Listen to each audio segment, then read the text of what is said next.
Hello and namaste. You're watching Samir Jasuja PropEquity and I'm Samir. On today's episode, we're addressing one of India's most pressing real estate challenges, which is stalled housing projects. Millions of home buyers have been stuck for the last 7 years paying both EMIs and rent while waiting for their dream home to be delivered and completed. PropEquity recently shared a report with NDTV highlighting the alarming number of stalled homes across the country. NDTV recognized the significance of this issue, and today's discussion, hosted by them, brings together industry leaders from the real estate private equity fraternity, a legal expert, and myself. We explored the root causes of the problem, how we got there, and what potential solutions exist to resolve this crisis. I would like to emphasize that this struggle is real and countless families have endured immense hardships. I too have personally experienced this pain and would not wish it upon anyone. Sadly, many don't understand the severity of the situation until it's too late. It's much like contacting COVID. You may not notice the impact at first, but once it takes hold, it can overwhelm you. Similarly, the emotional and financial strain caused by not getting your home can be compared to a life-threatening disease. Both these situations, when they occur, shatter the dreams and gravely compromises their standard of living, and the impact of which affects 3 generations of the family. To address this problem, we've recently launched PropAlert, a service offering a 360-degree support for home buyers. With timely and accurate information, PropAlert helps mitigate those risks, ensuring that you don't fall into that same trap of buying an under construction property with your lifetime savings only to end up without the home and instead face legal battles for the next 10 years. If you have bought an under construction property and want to safeguard yourself, please reach out to us at propalert.in and we will be happy to help you in your journey. Now let's listen to the discussion between the NDTV anchor Manisha Natarajan and us. Thank you so much for tuning into the Urban Agenda. Our focus today, what's happening to India's stalled housing projects? How many are still awaiting their completed homes and suffering the financial and mental burden of EMI plus rents? Well, latest PropEquity data shows that some projects are getting completed, but the total number of stalled units across India's top housing markets have remained more or less the same since pre-COVID or 2019. Here's the data from PropEquity. So total number of projects stalled are 1599, 4.8 lakh units approximately. We have rounded off the figures. 2.2 lakh units out of these are RERA registered. So that's almost 40% plus. 4.1 lakh delayed homes are in Tier 1 cities and 70,000 approximately are in Tier 2 cities. Now, which are the cities which have the most stalled projects? Well, again, this list of culprits has not changed. Greater Noida, around 70,000 units. Thane has around 54,000 units. Gurugram has about 49,700 units. Noida, about 41,600 units. Mumbai, 36,000 units. Bengaluru, 37,700. And Navi Mumbai, around 24,000. So imagine between Delhi and Mumbai or Delhi NCR and MMR, you pretty much have the largest number of stalled units. Samir Jasuja, founder and CEO of PropEquity, Pratik Kumar, partner in the corporate and commercial practice group at Khetan & Co, and Amit Bhagat, CEO and managing director, ASK Property Fund, are my guests today to figure out how do we solve for this crisis. I'm still going to call it a crisis because despite RERA, despite insolvency laws becoming stronger for the home buyers, the number of units which are stalled and delayed by over 2 years hasn't changed.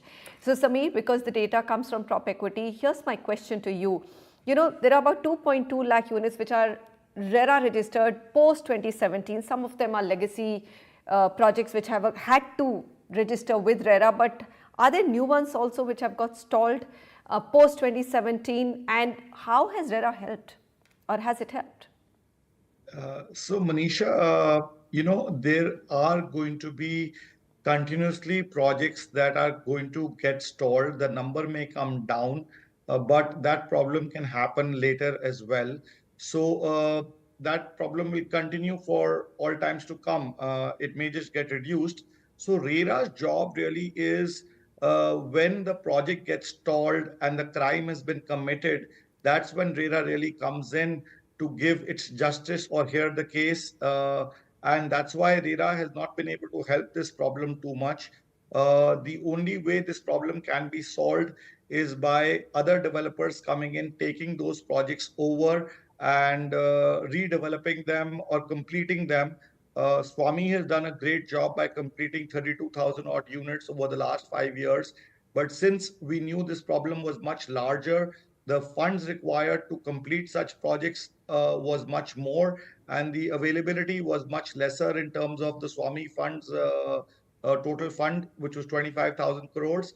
So that's why this problem has not been solved. It's been solved by roughly about 10%. And still, there's a long way to go for the entire problem to get solved. Only 10% of the problem has got solved, despite the fact that the markets are flushed with capital. This has been one of the biggest or the most booming period for real estate and in general capital across the economies globally and in India. All right, Amit Bhagat, I'm going to come to you. Noida, Greater Noida, these are markets that you're invested in. You've seen them very closely. Amitabh Kant committee report came out with an amnesty program, giving a fair chance to developers in these localities or geographies to resolve issues with the authority or surrender part of their land to pay up their dues to the authorities or bring in a co-developer to complete the projects. What is your sense in terms of how is the traction on ground? So if I analyze your data, which you have just given, 55% of the problem is legacy, which is pre-RERA, and 45% is RERA registered. And I think these are two kind of projects. One is in MMR, which is predominantly comprising of slum redevelopment, society redevelopment, MHADA redevelopment, and Noida and Greater Noida, which has been the reason for why RERA came at the most opportune time. So if you look at these two problems, one is that legacy, when the money has been diverted from one project, and now it cannot come back either because developer has become bankrupt, insolvent, or not in a financial state to bring back money. The end user continues to suffer because of the stakeholders, which are three, and they are not sitting together to solve the problem. So if you look at Noida, for example, authority, lender, and home buyer, all three are impacted. Home buyers cannot be penalized more. They have waited long enough. Home buyers are also mid-income end users. Most of them are first-time home buyers, and they have waited for almost a decade. Authority and lenders and home buyers should sit together to find a solution, and that should be enforced very quickly. Unfortunately, whatever committee you are referring to has taken almost half a decade to come, and it has not been seen. It has not seen any fruits of completion, because most of the developers, because the legacy issues, have not opted for the scheme. Some problems cannot be solved at all. Are you saying that some of these projects will never see the light of day, Amit Bhagat? No, no resolution for them? If there is a government intervention, like in Amrapali case, when NBCC stepped in, the problems were solved. In recent one of the cases, I don't want to name them, but I saw a lender stepping in, again NBCC saying completing the project. So I think the solution lies with the government, and they have to actively work with lenders. And both of them have to take a haircut in the interest of the home buyers and complete the projects. But part of it, Amit, was in that shape when they said, they have to have an amnesty scheme, waive off the interest. And of course, I must say the Greater Noida Authority and Noida Authority had become quite unreasonable in levying very, very high interest. But point taken, it's a very, important point made. And I think that's the message which needs to come out, that the government has to probably push the lenders to take a haircut, or as it's done in Swami Fund, where it said, look, nobody's rights supersede the fund's rights of the new investors who are bringing in the money. The project completion has to be number one priority. Okay, Prateek, I'm going to come to you because you and Anurag worked on the other thing which happened because of JP, which still is the one of the largest projects which are incomplete, JP Infratech, which is about 16,000 units. Now, even the Amitabh Kant committee report says that don't go to IBC. Go to IBC only as a last resort. Don't drag a developer to insolvency at all or NCLT. The results have not been very good. What is your sense on that? What are figures saying? What would you recommend? See, IBC, of course, is the last resort, as the name suggests. The builders unable to complete projects, and it's eventually you are looking for a resolution. Now, the challenge that comes before insolvency courts is because there are so many stakeholders, and at least home buyers, while they've been classified as financial creditors, they have so many varied demands. Somebody wants possession, somebody wants delayed interest. So all those interests can't be aligned, and which is why reaching IBC, your NCLT benches are flooded with applications, and which in turn leads to delay. So, at least from my end, the solution that I see is pre IBC, there should be some sort of a viability study of the project, depending on whether it is capable of being resolved through IBC or not. Uh, Currently, if you take all projects to IBC, because of the lack of benches, the bench strength being low, not having adequate data being shared with between the builder and the resolution professional, there are new issues that keep cropping up. So that can't be the one solution for this. But eventually, if you end up in insolvency, there also you need to have specialized benches dealing with these issues. If you put it as run of the mill NCLT issues, they are not going to get resolved that quickly. Amit Bhagat, I'm going to toss back to you because you said lenders should also be taking a haircut, right? But I mean, you are one of the lenders, right? You are operating in that space. So two questions. If a project is viable, would you be willing to take a haircut? That's number one.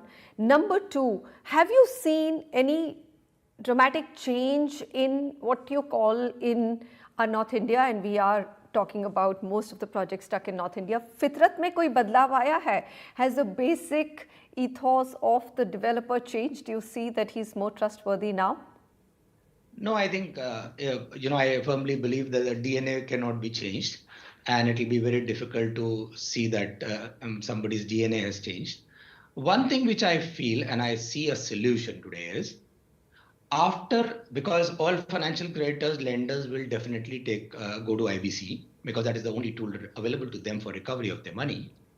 What happens is the moment it is admitted, there should be a mediation process for 40 days, 45 days between authority, developer, lender, and home buyers representative.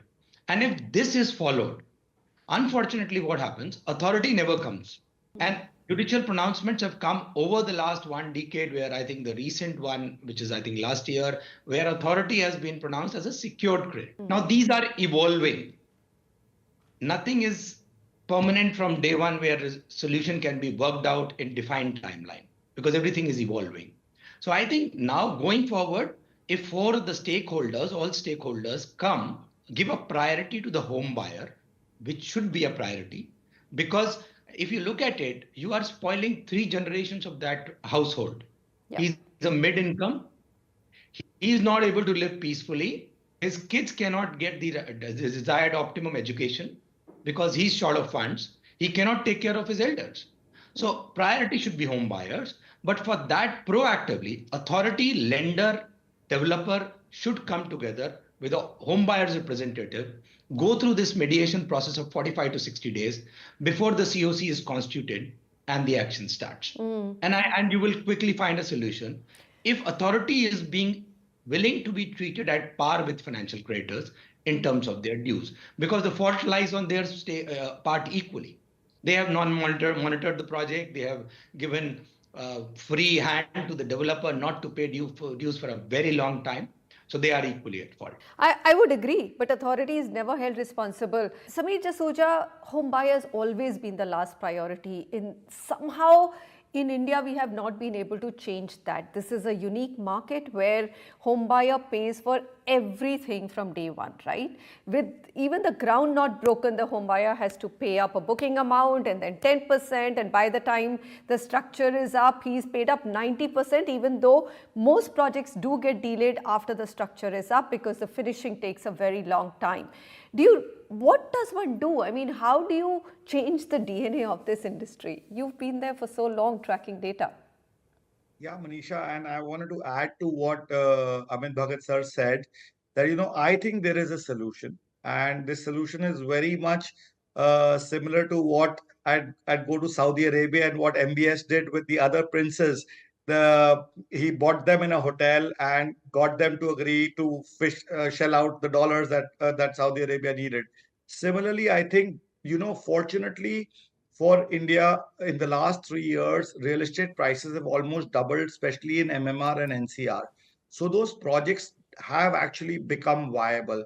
But like Amit ji was saying, that the DNA has not changed, and that DNA has to be forcibly changed in those stalled projects, where the developer has to be made to sit down, sign on the papers, hand over the project to a contractor with the buyer and the lender, and you will see amazing solutions come up. Pratik, very quickly, how can you force the developer to come on the table? Legally, what are the loopholes which need to be plugged? Or do you just think if finance ministry wakes up and says, everyone get on the table? Because we do have our Amitabh Kant committee report, but really not much has moved since then. How do we get this to happen, what Samir and Amit have just said?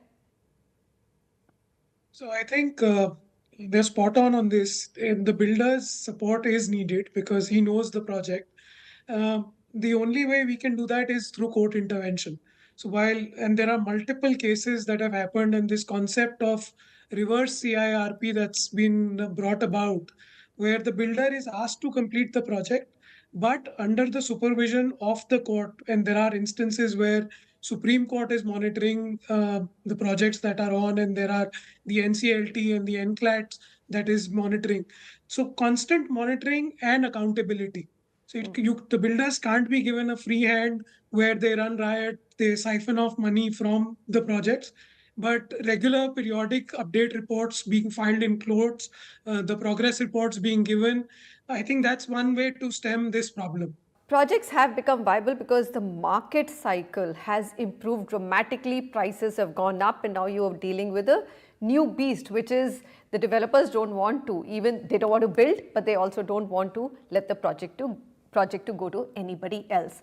We'll come back and talk a little bit more about the solutions on how you as a home buyer can be more vigilant, and how financial institutions like the ones that ASK heads can also bring in some more discipline. One can hear loud and upbeat drum rolls for all-time high housing market sales in India, but what's holding back over 4.8 lakh delayed units across India, leaving home buyers waiting for a place to call home? Samir Jasuja, what can the home buyers do by themselves? I know you have a new product called PropAlert, but how does it help? Can you explain it to us? Yeah. So, after seeing this problem and after reporting these figures to the finance minister, who then set up the Swami Fund, because we're the only company in India which is actually tracking on the ground construction progress of every project that gets launched. We have over 300 civil engineers across 44 cities who go to every project on behalf of the banks and on behalf of other financial institutions to check whether construction activity and construction progress is happening as per plan. And if it is slowing down, then why it is slowing down. In addition to that, we track 57,000 developers' progress and their track record. Now, why that is important also, besides checking the construction on the ground, is let's look at the case of Amarpali. They actually could execute only 3,000 projects in, say, 3 years, but they sold 30,000 to be delivered in the next 5 years. Naturally, even if they had the money, they didn't have the execution capability. So we are trying to come out with a product. We come out with a product for the consumers, where not only he can track through us the construction on the ground as it happens. We send alerts to him if the construction is slowing down or construction is stalling, so that he can take the necessary steps to exit the project. Many people don't know when the project is stalling because the broker is incentivized by the developer, so he will never tell you the truth because he sold you the project. The developer will never come out with the But truth. Samir, it's That's not why that the easy even for a home buyer to exit. But yeah, he's not going to be caught napping, is what you're saying. he won't be Very caught quickly, I napping. He have can take the necessary steps first, and because the market is opaque and not that transparent. Amit, So so it's even despite the fact that private equity funds they have a close eye on the project. It's not as if you all don't get caught in a incomplete project with a developer whose intentions are not clear. How will you prevent it, and how do you think that PropAlert is a good service? So I think to be fair to the developers who have delivered in the past and may still get stuck, look at the market conditions. I think 2017 is to real estate market what 1991-92 was to equity. Our regulation came 25 years late. And that is why I firmly believe that it is a beginning of a real estate journey which will last for a decade or more. Second is, I think market has got re-rated. Noida and Gurgaon price have doubled by more than 100%. So if you can't find a solution in this, you can never find a solution. And now there are agencies like PropEquity, PropAlert, where the data is available. So it is no more completely a dark black box. The regulation is all, the law has also evolved. There are judicial pronouncements.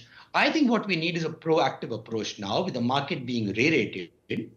Lenders are always vigilant because they have an escrow mechanism, they have the security. But Noida was a unique case, like slums of Mumbai, where the enforcement of the security was not possible because the land was not paid for. It was a flawed system where you have given them right to sell without they owning land and paying for the land. And so was the case in slums, where unless until you complete the slum developments, you are not allowed to sell. And if you Right. sell, you can't get a completion certificate. So the Okay. policies were flawed. And today, with the market getting re-rated, home buyer is willing to accept the house. Quality will definitely remain a suspect even now when it is completed because of the various agencies which will get involved at the last moment. But solution is possible if all the stakeholders come together and sit together And sit and they are together. determined. And there is a legal enforcement of it, and the government decides, every state government decides that this is their priority. Well, elections are up in many of the state governments, but what I'm hearing from all three of you is that there's been an evolution, but it is now or never. You have to resolve them in a boom period because it is a cyclical industry. When it goes down, it'll be a much harder problem to resolve. Gentlemen, thank you very much for joining me and making time for this. And we are closing this chapter of the Urban Agenda with the hope that everyone from the Finance Ministry to industry bodies and the legal system and home buyers join forces to untangle this crisis of unfinished homes in India. thank you for watching. If you like our content, please like, share, and subscribe to our channel. This is Samir signing off.